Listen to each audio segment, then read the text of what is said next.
Everything that we see in life is there to teach us a lesson how we could improve in our spiritual growth, even if what we've seen is not necessarily that healthy. And the evidence for this is what Rashi has to say about the aphoid, but we'll also see that there's a big difference between how Rashi and the Rambam understand the role of the Big Day Kahuna, and therefore how they speak about the details of the aphoid in particular. So, when you look at the design of the aphoid,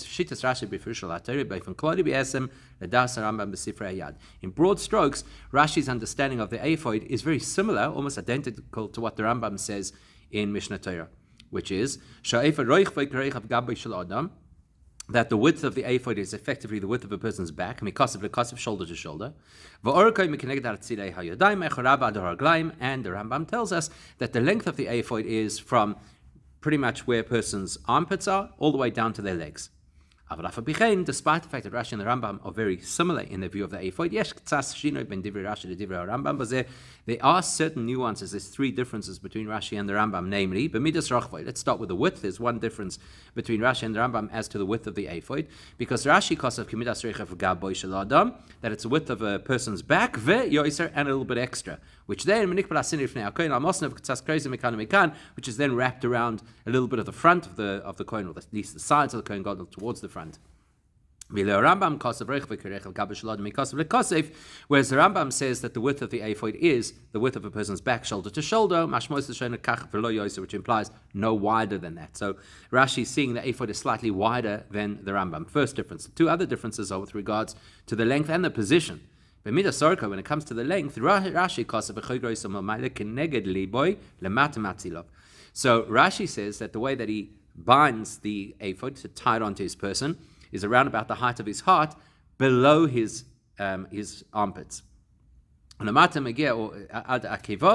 goes all the way down to his heels. The Rambam says, the Rambam sees it as starting higher, in line with the armpits, behind him, and gets only to his legs without going all the way to the bottom of his legs to his heels. Now, as the Rebbe always points out, the fact that you have differences between how different Mefarshim see something in Torah must be because there's a core difference in how they understand that particular item, and this is the same here. These three distinctions, they are the result of because the Rambam and Rashi have a completely different view of what the aphoid is, and that fits into their bigger view of how we understand the Big Day Kahuna generally. So let's start with what Rashi says about describing the aphoid. As Pirush Posach Rashi Kach, Rashi begins saying like this: Ve'aphoid, lo shamayte v'lematasi b'raisa pirush tavnisoi. Rashi says, I have not heard, nor have I found in any written source, b'raisa source, what the aphoid is supposed to look like. Therefore, ve'libi oimeli, my heart tells me, very interesting expression, which we'll revisit later. Shu chogol lemachirav roch v'kirecha v'gav ish kemin sino shekoyim poritzint shechoygreis asores. So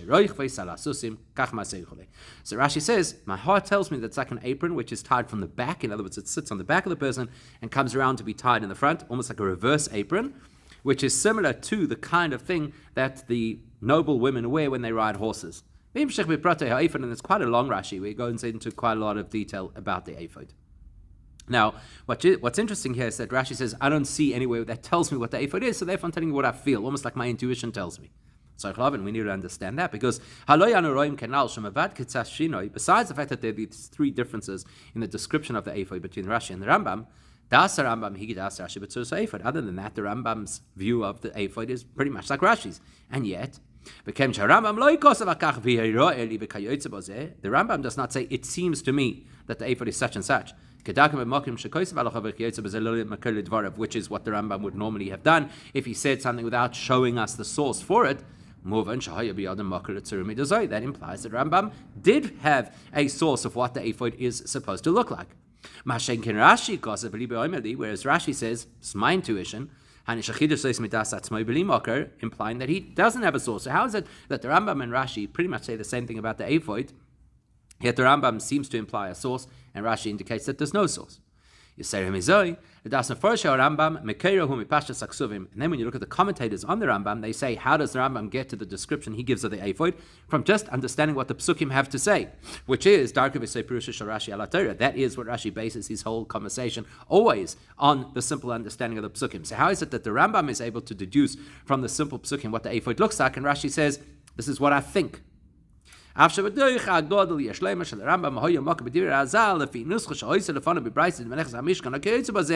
you could maybe, like if you really wanted to stretch the point, say that the Rambam had access to some kind of a scriptural source, a written source, which Rashi didn't have access to. Difficult to suggest that that's the answer. What makes it even more confounding is, if you read that long Rashi does this. Rashi atzmai mamshich maybe befirushei rayas mipsukim lachiach kama pratim bepirish tavnisai. When Rashi goes into certain of the details of what exactly the ephod looks like, he actually does bring psukim to justify that. So if he has psukim, why is he saying libi oimeli? For example, he tells us that David was wearing an ephod made out of cotton. So that, he says, that teaches us that you have to, because it says chagur tells us that an ephod is something you tie. And we go without saying that it's not just a belt. Because the Torah tells us you put on the ephod, and then it tells us that you tie it using this special band which is kind of at the top of the ephod. Nor can Rashi says, nor can you say that the ephod is called an ephod because it's got these two shoulder straps. Because they are described as the shoulder straps of the ephod. That tells me that the ephod is one piece of clothing. And the straps are named differently because they have their own purpose. And the piece at the top, which you use to tie the ephod, has its own name. Void, and there are other incidents in the Rashi where he quotes psukim. So if Rashi is invoking psukim to describe the ephod, why is he saying there's no source for the ephod? The fact that Rashi is able to illustrate certain very important details of the ephod out of psukim, so why does Rashi say generically that I don't know a source for the ephod, so I'm telling you what I think? In order to understand that, we've got to get to the core of our understanding the Big Day Kahuna. And we're going to get to that by raising a very glaring question about the psukim over here. This is a question that is addressed by many of the Pashtonim, the Rachayim, the Evano Ezer, the Rabbi Bechaya, etc. Rashi doesn't say a word about it. The Pasuk tells us these are the garments, the uniform of the Kohen Gadol, the Kohanim and the Kohen Gadol that you should make. What are they? The Choshen, the ephod which we're describing, the me'il, the long tunic, uksonos, the shirt, which is tashbetz, it's kind of embroidered, mitznefes, the hat, v'avnet, and the belt that they had to wear. What's the glaring question? V'kasha, laman niskru gam shabik dekuna. How come they don't mention a very key thing that sits? Umichnasayim, and the pants. Now, it is possible that the reason it doesn't mention the pants is because the pasuk there tells us that these are the garments which are the kavod u'lutzifores, to bring honor and beauty to the Kohen Gadol, or the Kohen, and the pants are actually there, l'chasis dvar ever, to keep the person from being exposed. So maybe that's why the pants are not on the list. But tzitz, how can you not mention the tzitz as one of the big day kihuna? This is a glaring question in the simple understanding of the pasuk, which Rashi surely should have addressed. Rashi doesn't seem to speak about it, doesn't raise it at all. So the answer is, Rashi does explain it, as he often does. He doesn't necessarily tell us something at the time, but it becomes clear later. So later on, when it gets to the actual choshen, Rashi says, Rashi explains what is the choshen. It's a tachshit keneged alev. A tachshit is like an ornament or a piece of jewelry, which is put across from a person's heart. How does that help us understand the tzitz? So now we're going to get to the core question of Yavaz. That hinges on this point. It's very clear that the clothing of the Kohen Gadol, the pasuk says, has to be has to be clothing which is all about bringing honor and beauty to the Kohen Gadol. So now, the two possible ways to interpret what that means. Either we're saying those items of clothing are items of clothing, holy clothing. But they're made in a very beautiful way, in a very special way, made with gold thread, and these various dyed threads, which are very unique. Likewise, their design, including their size, is like royal robes, which always flow. And that's what makes them clothes of honor and beauty. In other words, they're primarily clothing that has to be made in a way of honor and beauty. Or Another way to look at it is basically, they are first and foremost items of beauty, tachshitim, ornaments, or jewelry. But these are ornaments that are designed to look like clothing. Big day Aaron Ochicha, the pasuk tells us, these are the clothes of Aaron, your brother. So which one is it? Clothes made to look beautiful, or beautiful items made to look like clothes? But if he's there, with that in mind, we could say that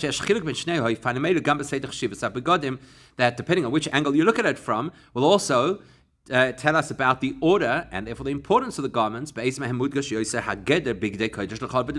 Which of these garments illustrate more of the beauty or more of the ornamental element of the clothing? If we take the first view, which is these are primarily clothes, but they have to be made to be beautiful. Should be begotten, but the core is that they're clothing. But they're clothing that are beautiful. Then the tzitz, which is not an item of clothing by anybody's measure. It is purely ornamental. Yes, it is on the list of the 8 begotten, but it is fundamentally an ornament. Doesn't fit into the broader category of the other 7 items, which are for sure garments of ornamental value. And therefore the tzitz doesn't belong on the list of the Osisa Big Day Kodesh. But if you take the other view, which is these are primarily ornaments, some of which look like clothing, then the tzitz is definitely part of the list. Well, actually, you'd say that the tzitz is the ultimate ornament of all the ornaments that the Kohen Gadol is wearing, because it very much is, it's a tiara, it's an ornamental piece that doesn't look like clothing. So that's why when Rashi explained the choshen, he says the choshen is an ornament, because obviously it's an ornament, it doesn't look like a piece of clothing, it looks like an ornament, it's a bejeweled disc or plate that you wear on your chest. And yet he says, keneged halev, that has to be a cross on the heart. Why? What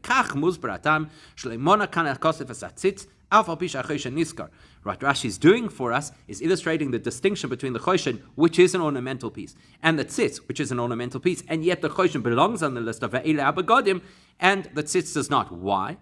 Because even though the tzitz is fundamentally ornamental with jewelry, where is it placed? Across from the heart. That's a part of the human body where you normally wear clothing. That's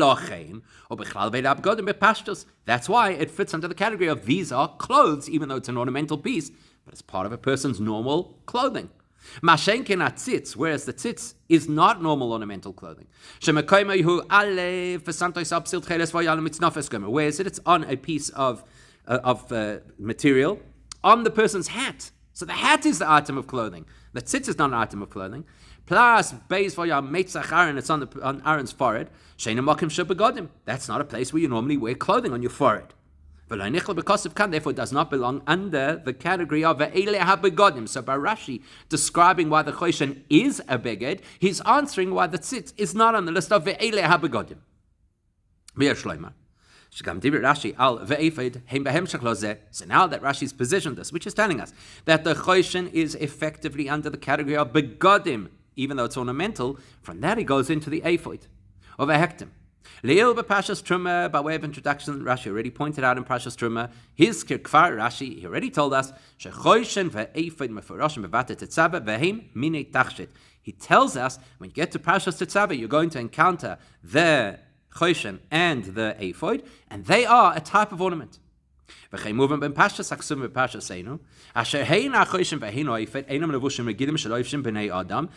pretty clear in our parasha also, the choshen for sure, but even the ephod are not regular clothes that regular people wear. They are ornamental, or in this case, ritualistic clothing.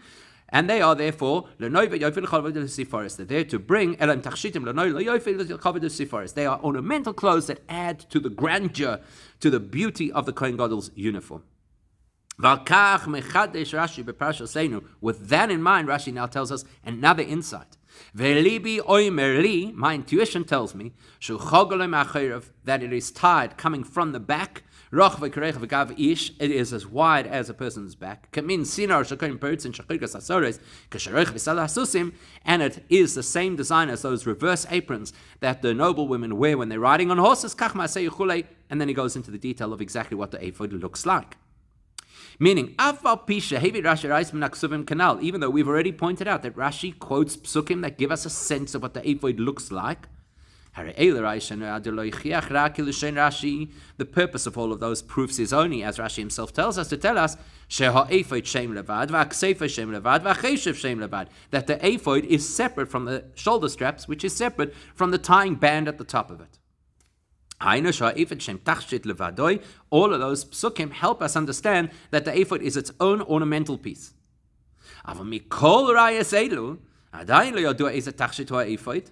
But we still don't know what an ephod is. And the fact that all the psukim indicate that the choshen and ephod are two pieces in a pod, they're always connected to each other. So you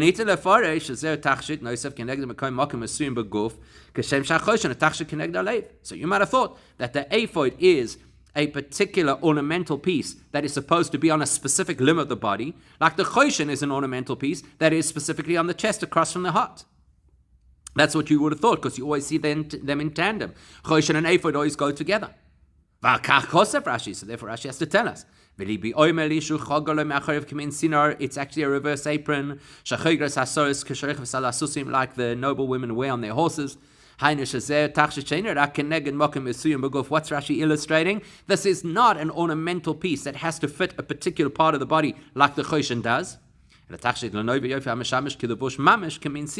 Rather, this is an ornamental piece that plays the role of an actual item of clothing like an apron. Why is that so important? Because Rashi's simple interpretation of the pasuk is when the Torah tells us, and you should make holy garments for your brother that are beautiful garments. And then it lists the begodim, without mentioning the tzitz, which is the headband. That's telling us that these are items that are first and foremost clothes which are made in an ornamental way. Is designed to be for beauty and dignity. But therefore, in that sense, they are similar to ornaments. Therefore, any one of the 8 garments of the Kohen Gadol, except for the tzitz,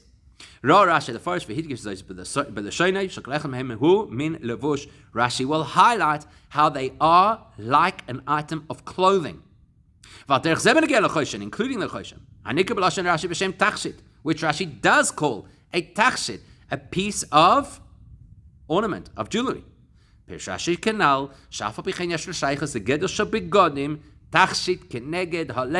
immediately contextualizes what kind of a tachshit, one that is for the heart. In other words, it's like an item of clothing. Now, once we know that Rashi is talking about all of these as items of clothing designed to be ornamental, then you can understand why he specifically tells us all about this noble woman on a horse. Now we understand why Rashi has to add that this is like the reverse aprons that the noble women wear when they're riding their horses. How does that help us understand the ephod any better? He already told us it's like an apron. And he gave us the old French word for it, which obviously was a meaningful reference to people in his time. I know what it is. What I have to have the story of the woman on the horse. Why does Rashi include that?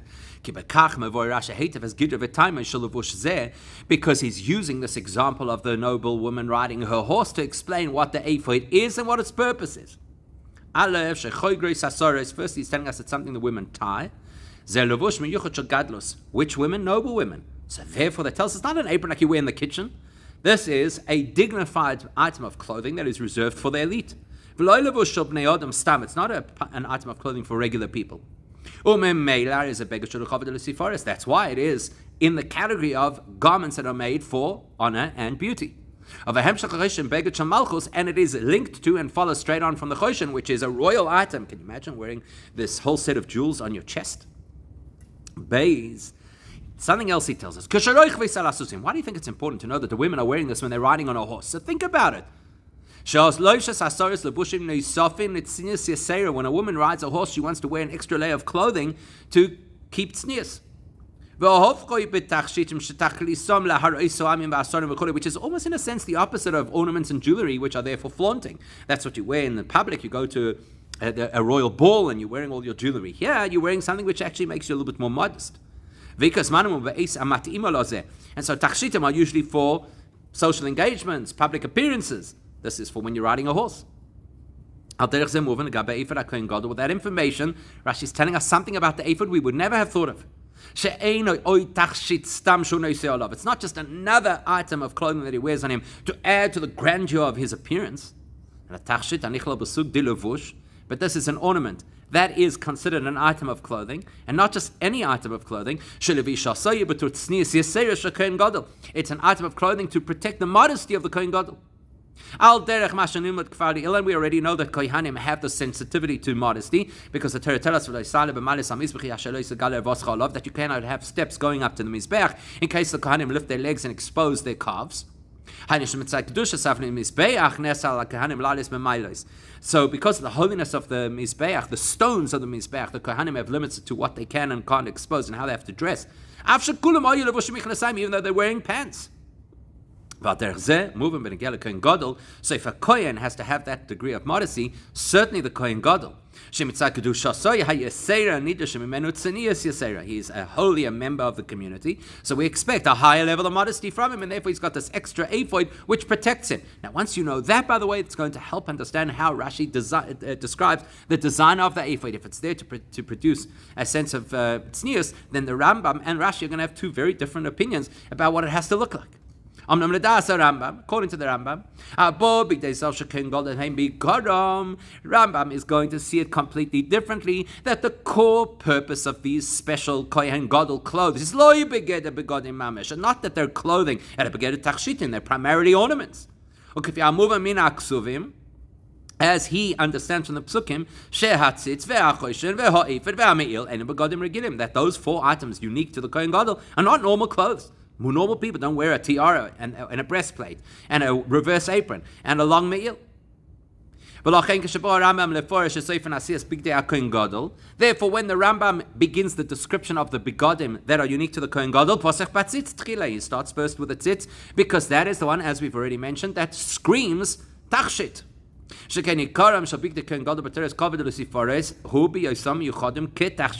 Rambam's view is that the primary beauty and honor of these clothes is they're ornamental. And where do you see the concept of a tachshit more than in any of the other garments, specifically in the tzitz? Therefore, he puts the tzitz first to clarify he is describing the Kohen Gadol's garments as ornamental that happen to be shaped or fashioned to look like clothing. So therefore, when the Rambam reaches the ephod, in his description, the ephod is an ornamental item. Simple understanding, the psukim, according to the Rambam, illustrates the ephod as an ornamental item. And linked to, and as a continuation of the role of the choshen, which everybody agrees is more tachshit than beged, even though Rashi is telling us it's a beged. That's why the Rambam's not going to say, I have an intuition about what it is. As far as the Rambam's learning it, where these are tachshitim, then it's pretty obvious from the psukim what the tachshitim are and how they work. And therefore, that's why the Rashi and Rambam have totally different descriptions of what the ephod looks like and how you wear it. Rashi told us we're talking here primarily about a garment which is designed to look ornamental. And one of the roles of the ephod is to give another layer of modesty for the Kohen Gadol. Then it doesn't have to be sit too high. It can sit kind of at the other translation, by the way, of the word atzilov, which is an elbows. So it can sit as low as that. Because there's no real tznius that you need on a person's back at that height. Whereas but Rashi does say it goes all the way down to the heels because that's where the tznius is going to be relevant. And likewise, why does Rashi insist that it is slightly wider than a person's back? And therefore, and therefore it has to kind of like come around on either side. Because that's davar mad geshama bata yosef levush lekoyin. That makes it feel and look much more like a garment than like an ornament. Ornaments can just hang. Garments have to somehow cover the body. Whereas the Rambam in Mishnah Torah who argues that the big day kahuna gedola are ornamental. There's no reason to introduce these additional points that Rashi raises. That it had to reach all the way to his heels. Or that it was wider than his back. Therefore, the Rambam is satisfied to say that the width of the ephod is shoulder to shoulder. And the length goes from under his armpits, which is basically the point of the choshen, which we'll still see, and down to the legs. It doesn't have to go all the way to the bottom of his legs. Rashi, so why in fact does the Rambam believe that the ephod sat higher than Rashi does, all the way up to here, instead of down there? That's because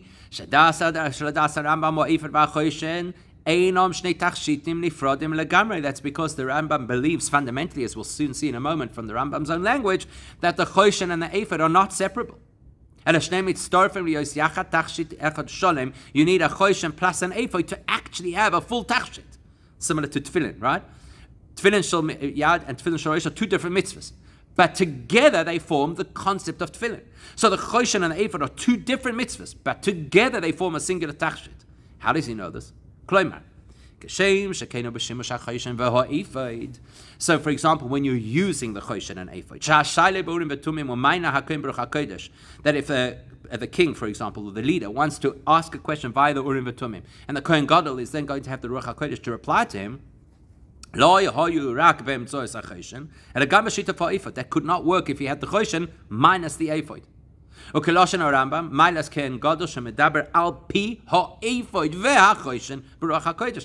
pays attention to this, that the Rambam is telling us that the greatness of the Kohen Gadol is that he is able to transmit divine messages through not just the choshen as we all think. He says the ephod and the choshen because he sees them as inseparable. Therefore, the position of the ephod has to match the position of the choshen. Therefore, in order for them to fulfill their role of the ornamental position as a Kohen Gadol's uniform, you need the two of them together to be a complete ornament. Therefore, they've got to be aligned. Therefore, the Rambam's view is doesn't make sense that the ephod should start lower down by the Kohen Gadol's elbow. Not to start underneath the choshen, which is what Rashi is suggesting, because it's one item according to Rashi, to the Rambam. Therefore, the only place that it's logical for the ephod to sit has to be where the choshen is, so there can be a single tachshit. You can see this in the Rambam's language, and the way in which he highlights the link between the ephod and choshen, which is nimtza. This is the Rambam's words. When the Kohen Gadol is wearing the ephod plus choshen, then the choshen is going to be exactly where it needs to be, on top of his heart. And the ephod is behind him. And then you have the main strap of the ephod, which you bring and tie under your chest, or by his chest, under the choshen. In others, what's he telling us? It's a single ornament. The front part of that ornament is the choshen, and the back part of that same ornament is the ephod.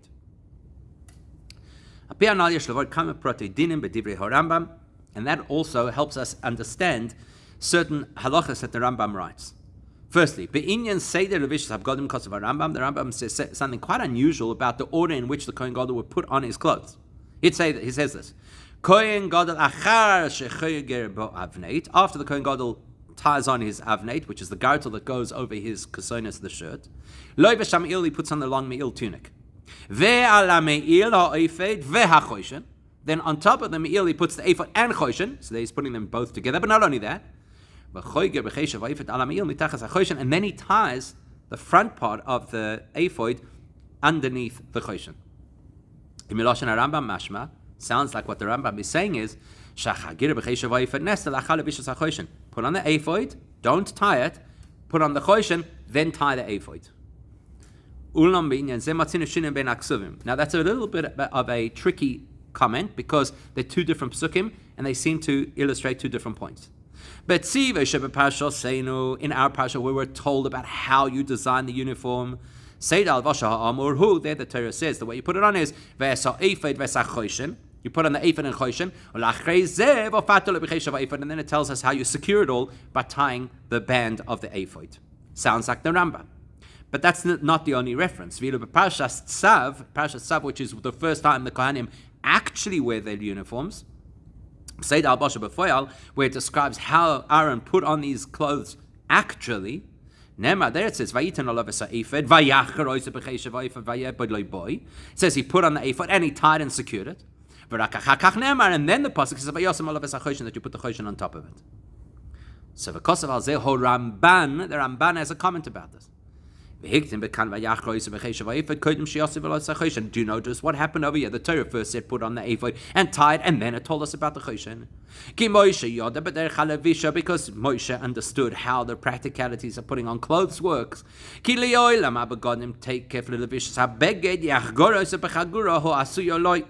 Because the natural way you do things is as you put on an item of clothing, you tie whatever has to be tied of that item of clothing. Ba'avnei, take it b'chsonis. Like, for example, you put on the chsonis shirt, immediately you tie the avnei on top of it. Over cheshev, take it for the ephod. Likewise, you take the band of the ephod and tie it and secure it as soon as you put on the ephod. Ve'in ro'oi shetia levisha ha'ephod b'hafsokis. The Ramban says it's not logical that you should put the ephod on in stages. Part of the ephod, then the choshen, then tie the ephod. It says the Ramban in Parshas Tetzaveh, our Parsha, it seems to indicate that you first put on the choshen before you tie the ephod. That's because it's just telling us briefly the story of the choshen, not the practicality of how you do it. That's the Ramban's view. Whereas the Rambam takes it for more literally. The Rambam's view is very clear. You only tie on the ephod once the choshen is already on. Based on what we've learned so far, we could say that the Ramban and Rashi take the same approach over here, which is choshen and ephod, in spite of the fact that they may never be separated from each other, realistically they're two different parts of the big kahuna, independent of each other. Which is why the Ramban is telling us, first you've got to finish the job of putting on the ephod by tying it, as the pasuk says, but to gmar levisha ephod, that is the conclusion of donning the ephod, and then you can put on the choshen. But as noted, the Rambam sees it differently.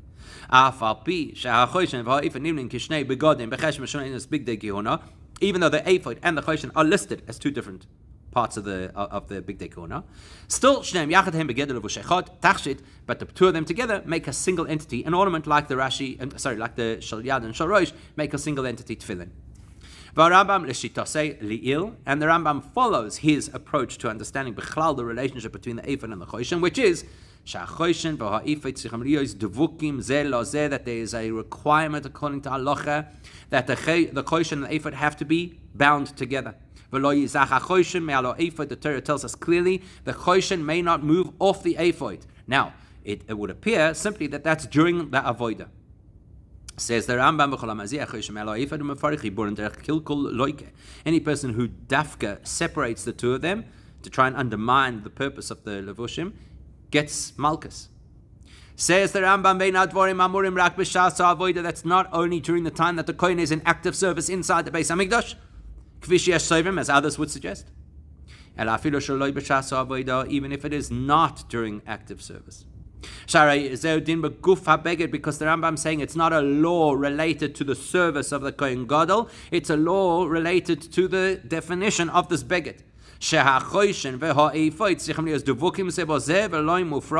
definition of a choshen and the definition of an ephod is that they are together.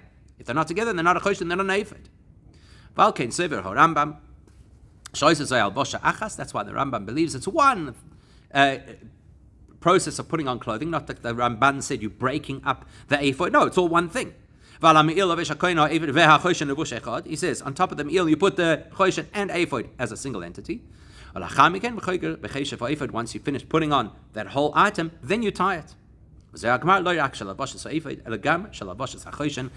the Rambam's view is that when you tie the ephod, that is actually the conclusion also of putting on the choshen.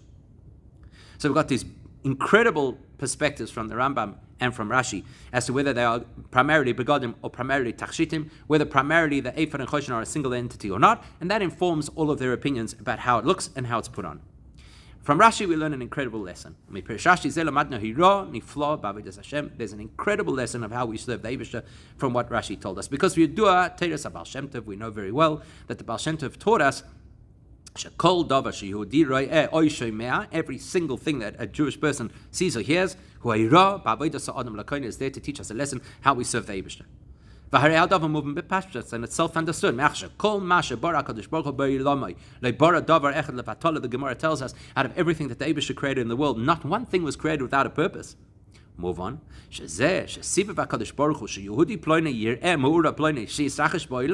Then, by extension, if the Eibishter designed it that a Jewish person should see a particular event happen, it's not without a purpose.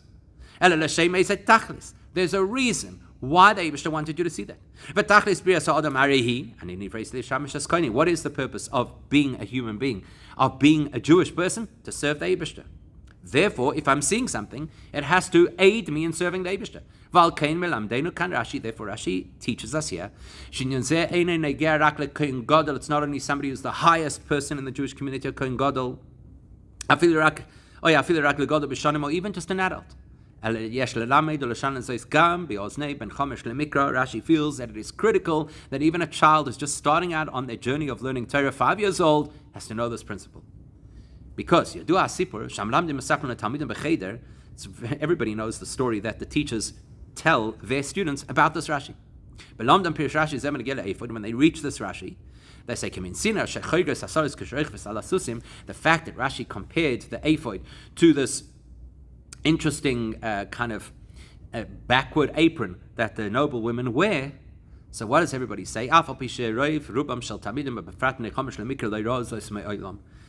Most children have never seen this in their lives. Why is it relevant? Rashi should be giving us a reference point that we can relate to. If it's a child that's never seen it, what's the point of telling us? So the teachers always tell the story. Rashi was once walking out in the street, and a noble woman rode past on a horse wearing one of these things, and Rashi noticed her and what she was wearing. And it bothered him terribly. Why does the Eibishter have to show me a woman and that I notice what she's wearing? It's like so out of the reality of Rashi. Sometime later, when Rashi came to this pasuk and had to write his explanation of this pasuk, it was the first time he was able to have peace of mind. He learned this profound lesson about how you serve the Eibishter.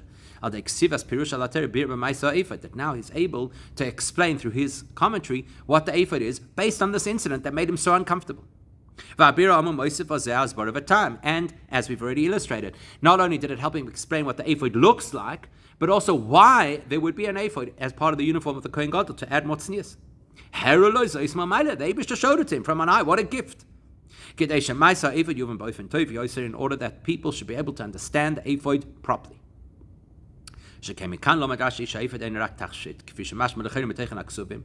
Because this was able to illustrate that the ephod is not just an ornamental piece, but it is a garment, and therefore is sized to be like a garment and designed to create modesty.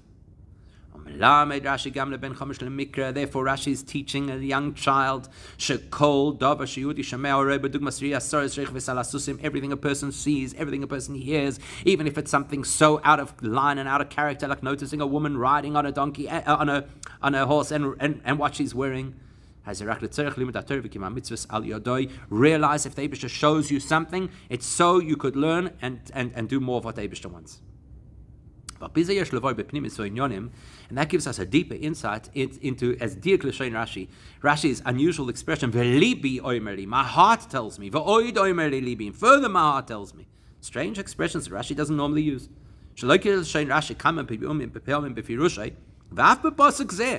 Normally the way Rashi says it, including this pasuk, is Vani Omer. That's what I think. Or something along those lines. What's the heart got to do with it? Rashi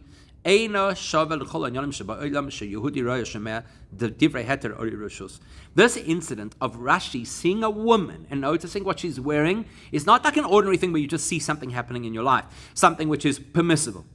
Because obviously if I experience something permissible, obviously it's got a lesson to serve the Eibishter. Because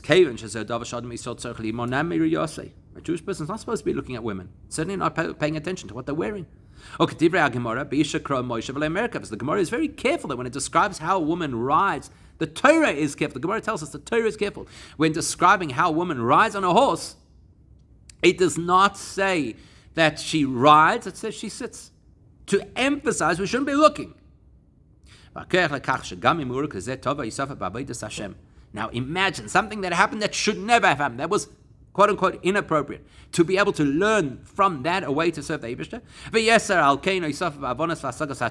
And to add value in people's understanding of a concept in Torah from such a strange, unexpected source. You get there only because of the heart. Why? Because of the heart. Not like people always think, you follow your heart. The Yechidah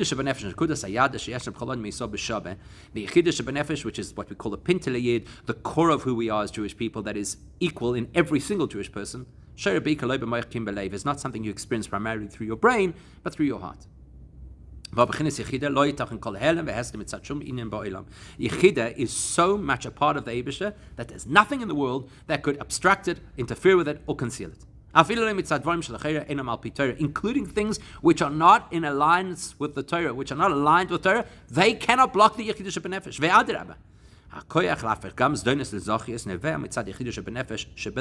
In fact, it's only the Yechidah Shebenefesh that empowers us to be able to turn the negative to positive and Averis Chas v'Shalom into merits. That's why Rashi says, Libi, my heart. He's not talking about this superficial thing that people call, I'm following my heart. He's talking about a very deep connection to the Yechidah Shebenefesh. That when he sees something which is not what he wanted to see, in fact, it's the opposite of what he wanted to see. Therefore, he's pained by having seen it. This noble woman on her horse. Something that should bother him. When Mekayim says before, then he was actually bothered.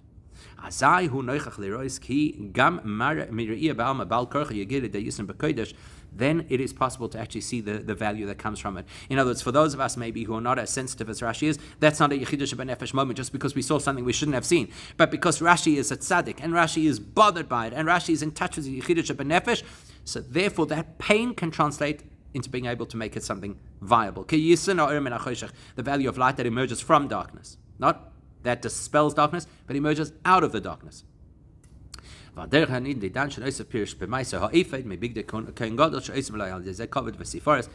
himself did, he was able to take that unexpected, uncomfortable experience and turn it into a way to be able to express more of of Torah, to be able to explain in Yonim of Torah, even to a 5-year-old, and that's a tremendous lesson for us. To be quite vigilant, obviously, about the things that come our way, how we respond to them, how we feel naturally about them, and then using that as an opportunity to be able to bring more Kedusha into the world until the ultimate Yisur Ha'or and HaChoshech, which will happen with Mashiach now.